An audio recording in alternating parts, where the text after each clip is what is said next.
Salut à tous et bienvenue dans cette nouvelle revue de portefeuille. Vous êtes, je pense, maintenant familier avec le concept. On va voir le portefeuille d'un investisseur classique français, dans ce cas-là, qu'on va appeler Benoît. Alors, j'ai posté un message dans le club Bourse Eco disant, voilà, parmi les adhérents, s'il y a quelqu'un qui serait intéressé pour que je revoie son portefeuille en vidéo, je cherchais idéalement un portefeuille original.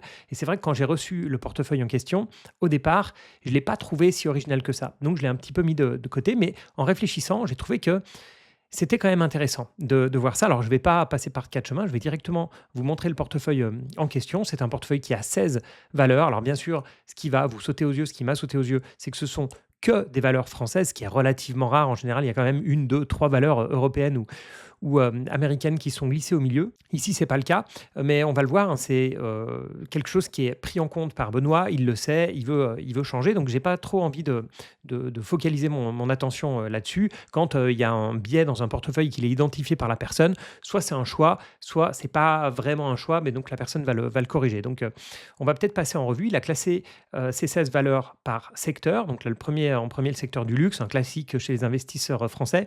On a LVMH, Christian Dior, Hermès, Kering et L'Oréal. En termes d'allocation, on voit qu'il y a une toute petite ligne sur Hermès qui représente que 0,6% de son portefeuille total. Sinon, il y a des lignes plus consistantes chez LVMH, Christian Dior, qui sont quasi la même boîte, hein, je vais en dire deux mots, chez Kering et puis chez L'Oréal. Et on voit de manière assez surprenante que c'est Kering qui a la plus grosse allocation. Bon, il y a assez peu de différence, hein, parmi les trois plus importantes. Alors, il classe L'Oréal dans le luxe. Personnellement, je le classerais plutôt dans la beauté, mais pour moi, ce n'est pas réellement une boîte de luxe. Ensuite, on a les bancaires. Alors là, c'est un peu voilà, le strike, hein, BNP, Société Générale, Crédit Agricole. Il n'a pas voulu choisir. Il y a quand même on voit des convictions un petit peu différentes, vu que la grosse ligne, hein, d'ailleurs, la grosse ligne de son portefeuille, c'est BNP. Ensuite, Société Générale et Crédit Agricole. Il y a Amundi, que je ne considère pas du tout comme une banque. C'est vraiment un asset manager pour moi. D'ailleurs, en termes de business model, que je préfère 1000 fois au business model des banques, mais on voit que chez lui, c'est une toute petite ligne. Ensuite, il y a AXA qui nous a mis dans un secteur séparé. Il a bien raison, c'est vraiment un business complètement différent des banques. En énergie, on a Total et Ruby. Et enfin, dans l'industrie, qui est un secteur ou pas un secteur, pour moi, c'est pas un secteur, hein. Les quatre boîtes en question sont vraiment très différentes. On a bien sûr Air Liquide dans les gaz industriels. Ensuite, on a Beneteau dans les bateaux de plaisance. Ensuite, on a Sanofi qui est vraiment une pharma, donc je ne la mettrai pas dans l'industrie. Et puis, on a Hoffmann, donc, qui est dans la construction, qui fait du ciment vert, en gros. Après, il y a vraiment Air Liquide et Beneteau, qui sont deux belles lignes dans son portefeuille. Et puis, Sanofi et Hoffmann, qui sont des petites lignes. Donc, j'imagine des démarrages de lignes. J'ai pas trop je sais pas s'il me l'a mis plus tard, mais pour moi, voilà, qui sont un peu anecdotiques dans le portefeuille, tout comme Amundi et comme Hermès. Donc voilà, quand on voit ça, alors déjà, il y avait deux, trois petites choses qui m'ont fait tiquer, mais je vais vous laisser voir ce que m'a dit Benoît. Il me dit, comme tu as pu le constater, à ce jour, mon portefeuille est uniquement sur les valeurs françaises. Donc ça, à nouveau, c'est soit une volonté, soit quelque chose qu'il a au moins repéré. Il dit, c'est pour ça que j'ai rejoint Bourse Eco, avoir des experts comme vous trois qui suivaient des sociétés internationales pour me permettre de rentrer sur une ou deux actions européennes et deux, trois actions US pour diversifier et équilibrer mon portefeuille. Donc, il n'y a rien de spécial à dire sur le côté français. C'est identifié, il a envie d'avoir des nouvelles valeurs, donc c'est parfait. D'ailleurs, puisqu'on parle rapidement de Bourse Eco, hein, n'oubliez pas qu'il y a la newsletter gratuite. Vous pouvez vous inscrire avec le lien qui est en dessous de cette vidéo. Comme ça, vous recevrez des analyses. Voilà, on essaye de ne pas vous spammer non plus, mais si vous aimez les actions de qualité américaines, mais pas seulement, il y a aussi pas mal d'européennes. Donc voilà, n'hésitez pas à vous inscrire. Pour continuer avec le portefeuille de Benoît, il y avait deux, trois points que je voulais voir avant d'attaquer sur le portefeuille dans son ensemble. Il a du Christian Dior. Il a du Christian Dior et du LVMH. Et ce que j'imagine Benoît sait, c'est que Christian Dior, c'est la maison mère de LVMH, c'est-à-dire que dans la cascade de holding qui va de Bernard Arnault ou la famille Arnault dans son ensemble jusqu'à LVMH, Christian Dior, donc Christian Dior, c'est la holding qui est au-dessus de LVMH. Donc, évidemment, les investisseurs individuels dans Christian Dior n'ont pas grand-chose à dire, tout simplement parce que l'énorme majorité des investisseurs sont la famille Arnault, hein, très, très clairement.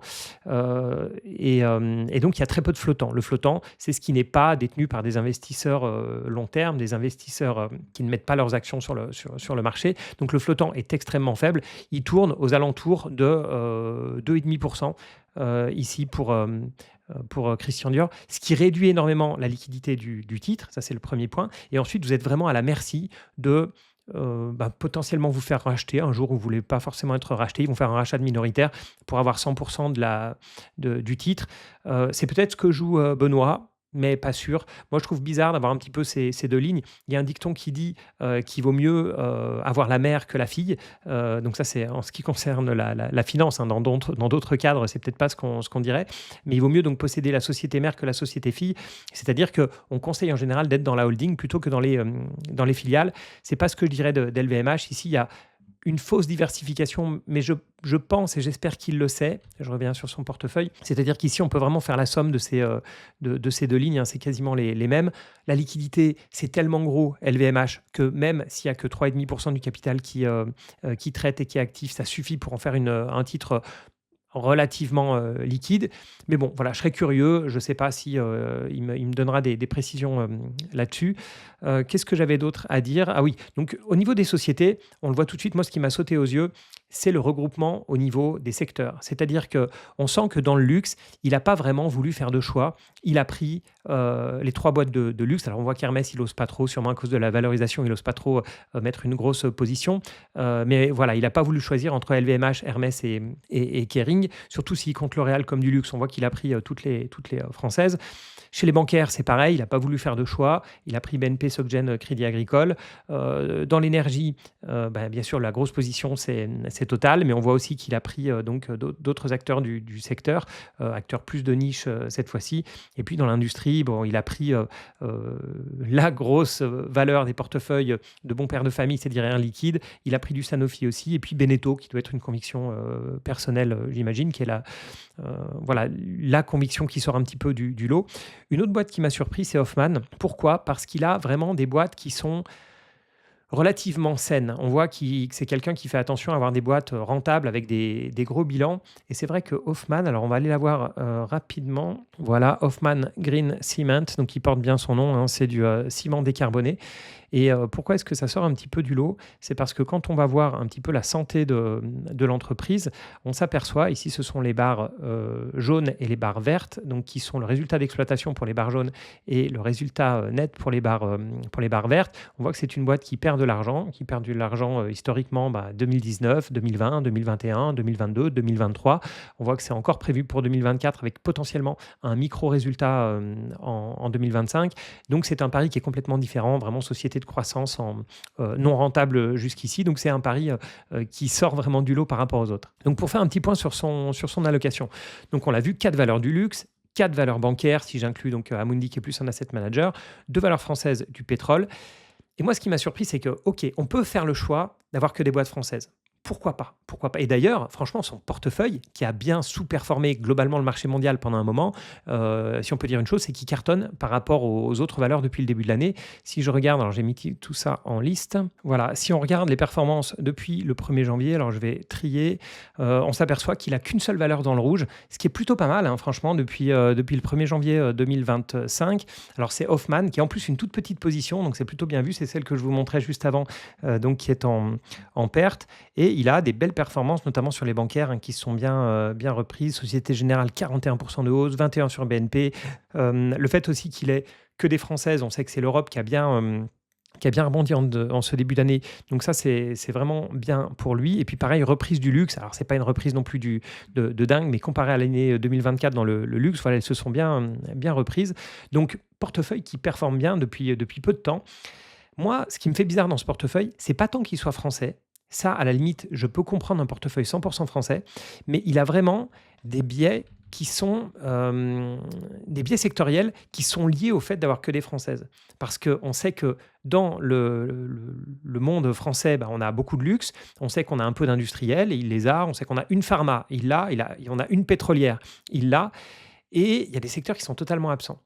Et c'est ça qui me fait le plus bizarre. C'est-à-dire qu'évidemment, il n'a pas de tech, mais pas seulement. Si vous pensez à tous les secteurs qui existent, je ne sais pas, il n'a rien dans le tourisme, il n'a rien dans... Enfin, il y a beaucoup de secteurs dans lesquels il a rien du tout. Et c'est vrai que je trouve ça un petit peu dommage. Et j'ai l'impression que ça l'oblige aussi parfois à choisir des acteurs qui ne sont pas les meilleurs. Par exemple, il a Sanofi comme boîte pharma, comme Big Pharma. Ce n'est pas celle que je privilégierais aujourd'hui. Moi, vous savez, je privilégie plutôt celles qui sont sur les antidiabétiques, voilà, les Eli Lilly, Novo Nordisk, etc. Et comme quoi, ça limite beaucoup. Ça limite dans le choix et ça limite dans le choix notamment de secteurs. Ça, c'est le premier point qui m'a fait bizarre. Et la deuxième chose qui m'a fait bizarre, c'est qu'en fait, on voit qu'il a des convictions très fortes en termes de secteur. On l'a vu, hein, en gros, il y a 4 secteurs, enfin, mais surtout le secteur du luxe et banque et pétrole. Et je me dis, pourquoi pas, on peut avoir des fortes convictions sectorielles, mais ce qui est bizarre, c'est qu'au sein du secteur, après, c'est comme s'il n'y avait plus de conviction. C'est-à-dire qu'on aime les banquières françaises, pourquoi pas, mais après, bon, à part BNP qui est un peu plus grosse que les autres, ben, on prend le panier. Quand on aime le luxe, bah lui, on voit qu'il prend tout le panier avec. Et ça me fait un petit peu bizarre parce que moi, je trouve que parmi les avantages du stock picking, c'est justement de pouvoir choisir les meilleurs acteurs, en tout cas ceux qu'on pense être les meilleurs. Et c'est pour ça que certaines fois, j'ai un discours qui n'est pas hyper favorable, en tout cas pour moi, envers les ETF sectoriels, parce que je me dis, un ETF sectoriel, ça veut dire qu'on a quand même une conviction sur un secteur, mais après, je trouve ça sympa justement d'essayer de trouver la meilleure valeur de ce secteur. Et là, je suis un petit peu dur avec lui, mais j'espère que Benoît va me pardonner. J'ai mis que je trouvais que son portefeuille, il avait un petit peu les inconvénients du stock picking, c'est-à-dire qu'il n'est pas hyper diversifié. On le voit, même s'il a des multinationales, qu'il est quand même 100% français, et il n'est pas non plus très diversifié en termes de secteur. Donc, il a les inconvénients du stock picking, mais sans ses avantages, c'est-à-dire que typiquement dans le luxe, moi, j'aime pas trop Kering, mais j'aime bien Hermès et LVMH. Et lui, bah, il prend tout. Donc, même si une boîte que je considère comme mal gérée, Kering, on peut l'éviter en stock picking, alors qu'un ETF, on sera obligé de l'avoir dedans, bah, je trouve dommage de la mettre dedans. Mais ça, c'est un point de vue totalement... Attention, c'est pas pour dire il faut acheter l'une plutôt que l'autre. C'est pour dire que s'il a des convictions sectorielles, je suis sûr qu'il a des convictions en termes de valeur. Et puis, quand je dis sans les avantages, c'est justement qu'effectivement, il n'a pas accès à la technologie, enfin à plein d'autres secteurs qu'il ne connaît pas, avec des très beaux acteurs qui sont dedans, des belles boîtes de qualité. Donc voilà, la manière dont son portefeuille est construit, je trouve ça pas optimal. Après, je comprends pourquoi il a ce portefeuille-là, et on va voir ça un petit peu en détail, puisqu'il m'a donné tous ses critères d'achat. Alors on le voit, ces critères d'achat sont assez nombreux. Donc moi, ce que je vais essayer de voir, c'est est-ce que pour moi, il y en a qui sont inutiles dans cette liste? Est-ce qu'il y en a qui sont manquants? Et puis, truc très intéressant, est-ce qu'il y en a qui ne sont pas appliqués? Parce que ça, je le vois régulièrement. On me dit, voilà mes critères d'achat, mais quand je regarde le portefeuille, finalement, je ne retrouve pas trop ces critères. Donc, qu'est-ce qu'il a? La fiabilité de l'entreprise. Donc, moi, ce que je comprends par fiabilité de l'entreprise, c'est stabilité du chiffre d'affaires ou du bénéfice, qu'il n'y ait pas une grande volatilité, et puis bilan solide, donc en gros pas trop endetté. Ensuite, potentiel de croissance, ensuite les dividendes, c'était assez clair dans son portefeuille, les recommandations des analystes, alors ça je ne suis pas fan du tout, et ensuite il me parle de DCA, il me dit le DCA pour Air Liquide, dans le sens, je l'imagine, c'est que en fait, il n'y a pas de critère d'achat, il l'achète régulièrement, il s'est décidé il y a bien longtemps et maintenant il fait un DCA dessus. Je me fixe comme objectif d'acquérir 12 titres tous les ans et le prix de revient unitaire, j'essaie de privilégier que le cours d'une entreprise sur laquelle je veux me renforcer soit sous mon PRU ou proche de celui-ci. Je vais répondre à ça, voilà, parce que ça me fait vraiment tiquer, voire hurler. Le problème, il est lié au type de boîte qu'a choisi Benoît. Parce qu'en fait, si vous l'avez compris, il utilise beaucoup les dividendes. Okay, donc, il se retrouve avec des boîtes qui n'ont pas trop de croissance, qui sont déjà extrêmement matures. Et c'est pour ça qu'on se retrouve avec beaucoup de BNP, Société Générale, Total, etc. Des boîtes qui, comme elles n'ont plus trop de croissance à aller chercher, elles n'ont plus trop d'investissement à faire, donc elles distribuent beaucoup aux actionnaires. En soi, ce n'est pas trop un problème. Mais en fait, tout l'univers d'investisseurs de Benoît, il est cohérent en soi. La seule petite incohérence, c'est qu'il dit qu'il va chercher de la croissance, mais en fait, pas vraiment. Et ça, on le voit dans les boîtes qu'il a en portefeuille. Si on regarde la croissance, il y a assez peu de boîtes de croissance. En fait, même pour moi, il n'y en a quasiment pas. À part Hoffmann Cement et puis effectivement un peu la partie luxe et notamment évidemment Hermès. Hermès est un petit peu moins LVMH. Là, on peut considérer ça comme des boîtes de croissance, mais après, il ne faut pas se leurrer. Des AXA, toutes les bancaires, etc., ce n'est pas vraiment des boîtes de croissance. Total Energy, encore moins. Donc, bon, la croissance, c'est un peu il le met, mais ils ne le mettent pas trop en pratique. Le problème du PRU, pour revenir à ça, c'est qu'il sous-entend qu'à long terme, il va racheter toujours un petit peu en dessous de son prix d'achat. Mais ça veut dire quoi? Ça veut dire qu'il va naturellement se retrouver avec des boîtes qui donnent tout en dividendes, donc qui ont des cours qui sont assez stables. Pour vous montrer ce que je veux dire par là, c'est que je vais prendre la Société Générale, par exemple. Et je vais prendre un graphique. Tac, on va prendre un graphique sur assez long terme. Non, j'ai mis Total Return, mais c'est pas ça qu'il faut. Total Return, vous savez, c'est les graphiques qui incluent le dividende, mais c'est pas ça qu'il me faut pour le moment. Je le mettrai après, puisque lui, il veut baisser son PRU. Là, on voit la belle remontée de fin d'année. Il veut baisser son prix de revient. Donc, je sais pas si son prix de revient, il me l'a mis. Il faudrait que j'aille voir, mais attendez 2 secondes. Donc, Société Générale, il a un prix de revient à 21. Donc, on voit 21, c'est des niveaux qu'on n'a pas vus depuis quelques mois. Si je prends à très long terme, okay, donc je mets des barres à 1 mois, qui me permet vraiment de voir sur du très long terme, on voit que Société Générale, c'est une boîte qui stagne depuis des années et des années et des années. On est né sur des cours, là on est à 41, c'est un cours qui était déjà le cours de Société Générale en 98. Est-ce que ça veut dire que c'est une mauvaise valeur pour autant? Pas forcément, parce que c'est une valeur qui a énormément de rendement, énormément de dividendes. Mais ce que ça veut dire, c'est que sa politique d'acheter en dessous de son prix d'achat, ça marche sur ce type de valeur, ok, qui stagne finalement et dont la rentabilité vient uniquement du dividende, mais ça marche que pour ce type de valeur. Ça marche pour reprendre l'exemple du luxe, ça marche peut-être que pour une Kering qui a eu des énormes phases de baisse, etc. Mais ça marche beaucoup moins pour du Hermès. C'est peut-être une des raisons d'ailleurs pour lesquelles il a beaucoup plus de Kering que de Hermès. Et si je mets cette fois-ci un graphique total return, donc qui fait comme si on réinvestissait le dividende de la Société Générale, effectivement, on peut dire que c'est quand même une société qui a une certaine croissance. Pas la société elle-même, hein, mais la ligne de son portefeuille. Si à chaque fois qu'il touche un dividende, il le réinvestit. Mais vous savez comme moi que, alors je ne connais pas l'enveloppe, si c'est du PEA ou pas, mais s'il n'est pas dans du PEA, s'il est dans du compte titre, à chaque fois, on a la flat tax en gros de 30% à payer sur le dividende avant de réinvestir. Et ça fait très mal. Sur la durée, c'est vraiment énorme. Et donc, on n'a pas du tout la courbe que je vous montre à l'écran. Donc, le côté PRU, etc., je ne suis pas fan. Parmi des belles valeurs que j'ai depuis très très très longtemps, Investor AB, une holding suédoise, je vais vous la montrer à très long terme. Tac, à nouveau des barres monthly. Quand vous avez une boîte qui est comme ça, d'accord, quand vous avez une boîte qui, en plus c'est une holding, elle a beaucoup de titres en portefeuille, donc elle est relativement stable. Moi, je ne sais pas où est mon PRU sur cette valeur, mais il est bien en dessous. Vous vous rendez compte si j'attendais pour réinvestir dessus qu'elle retombe au prix d'il y a ne serait-ce que 5 ans, c'est de la folie. Enfin, même d'ailleurs, un prix d'il y a 2-3 ans, c'est vraiment compliqué. Donc, cette règle-là, je ne suis pas fan parce que ça oblige à être sous-investi en fait sur les meilleures valeurs. C'est-à-dire qu'une fois qu'il voit s'envoler des belles valeurs, il ne retournera jamais dessus, il aura toujours un regret et il ne le fera pas. D'ailleurs, je pense que c'est la raison pour laquelle il y a si peu d'Hermès. Il me dit, j'avoue que le dividende compte pour pas mal, il s'est pris des claques comme sur Evans, je ne connais pas. Et j'ai aussi investi dans des sociétés par affect et intérêt.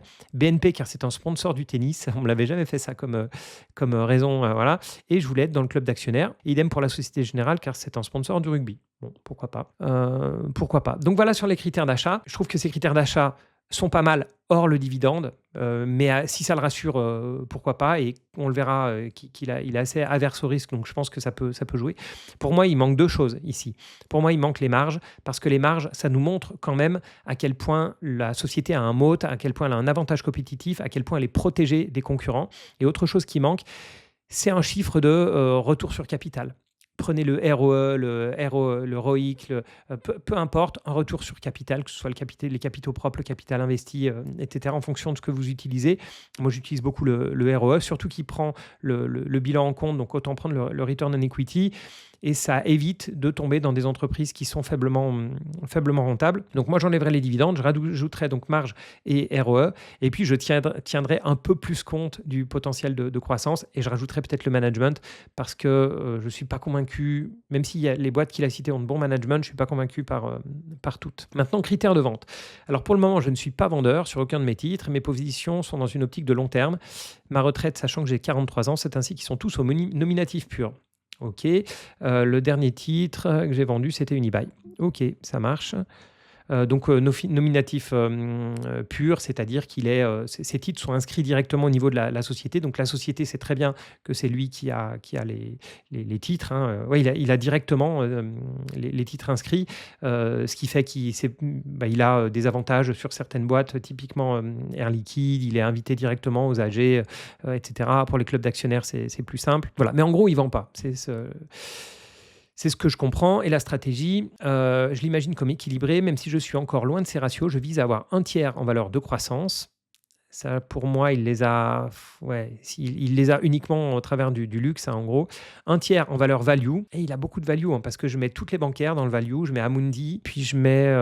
qu'est-ce qu'il avait d'autre qu'on peut considérer comme value? Donc, il a les bancaires, l'assurance aussi, AXA, Total, bien sûr, Total Ruby, à mettre dans value aussi. Et puis, après, il parlait d'un tiers en défensif. Qu'est-ce qu'on peut mettre en défensif? Air Liquide, Sanofi potentiellement, mais pour moi encore, c'est pas vraiment défensif. Et sur le papier, peut-être L'Oréal aussi en défensif. Mais le luxe, même si ça a été résilient ces dernières années, on peut quand même pas compter sur le luxe en cas de baisse des marchés. Pour moi, on n'y est pas encore. Et puis, j'aime pas vraiment le côté purement croissance, value et défensif. Je préfère parler de sociétés de qualité. C'est ce qu'on fait en général au sein de Bourseco. On parle vraiment de sociétés de qualité qui parfois peuvent être value, qui parfois peuvent être croissance. Par exemple, Hermès, c'est croissance, mais avant tout, c'est une valeur de qualité pour moi.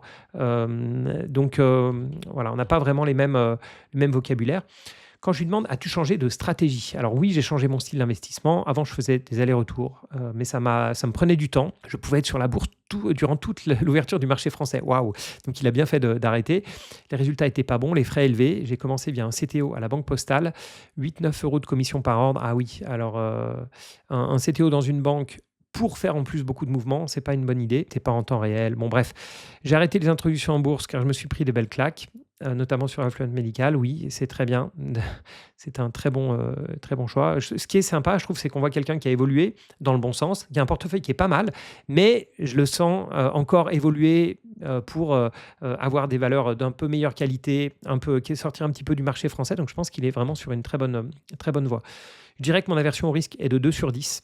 Comme l'argent épargné est pour ma retraite, ayant quand même environ 3500 dividendes par an pour avoir un revenu supplémentaire régulier, je ne veux pas prendre de risques. Ça se voit dans ses choix, mais ce qui est marrant, c'est que je trouve que finalement, il prend des risques sans le savoir. C'est-à-dire que ça le rassure parce qu'il est allé sur les classiques du portefeuille français, on les connaît, hein, les Total, les bancaires, Air Liquide et le luxe, mais ça ne veut pas dire pour autant qu'il n'a pas de risque. Je pense qu'il peut encore améliorer son rendement en risque en allant chercher des valeurs en dehors en dehors des classiques qu'il a, en dehors du luxe, banque, etc., en dehors de la France aussi. Donc, mais voilà, sans augmenter le risque, c'est ça le truc.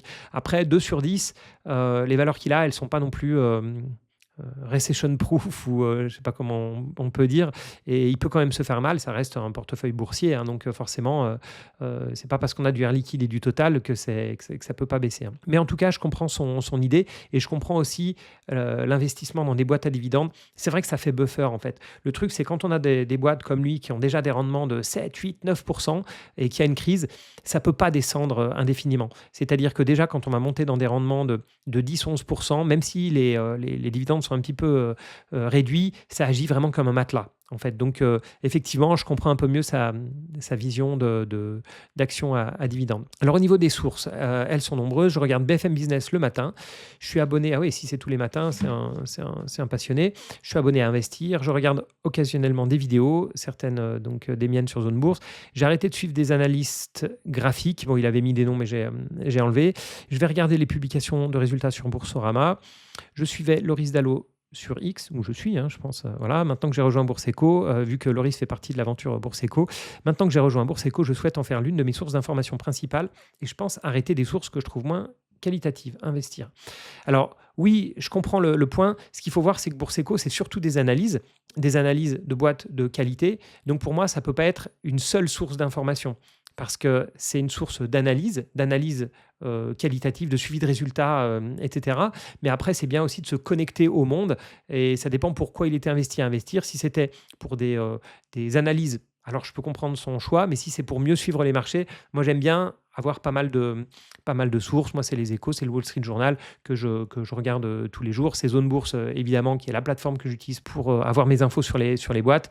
Bien sûr, Saxo, hein, c'est pas pour refaire de la pub, mais Saxo, c'est la plateforme que j'utilise pour investir. D'ailleurs, si vous avez un PEA, que vous voulez le transférer, vous savez que les frais sont en partie offerts. Vous pouvez regarder le lien en dessous de cette vidéo, hein, si vous cherchez un courtier transparent, de qualité, pas cher. Saxo, moi, c'est vraiment la mieux après de bonnes études. Donc, je comprends son point et c'est très sympa pour Bourseco. Hein, c'est bien, j'ai vraiment fait un copier-coller de ce qu'il m'a mis, mais je pense que c'est bien d'avoir un nombre de sources qui reste le plus large possible sans se perdre. C'est ça l'idée. 3-4 sources de qualité, c'est vraiment sympa. Donc voilà, pour revenir un peu à son portefeuille, ce qui est sympa, c'est que je sais qu'il va bouger son portefeuille. Je sais que petit à petit, il va oser aller sur des valeurs qui sont probablement de meilleure qualité et qui sont moins risquées qu'il le pense. Et puis, pourquoi pas, après tout, hein, avoir des sociétés à fort dividende qu'il connaît bien, j'imagine. En plus, il y a un affect, hein, on le sent, pour être nominatif pur, pour dire ne pas vouloir vendre, c'est que c'est des boîtes qu'on connaît, on suit, potentiellement, on va aux AG, ou on écoute les AG. Donc, j'entends ce point-là, mais je trouve que c'est vraiment, il va du bon côté de la force en essayant de mettre quelques valeurs hors France, en Europe ou bien aux États-Unis. Je pense que ça va beaucoup lui apporter.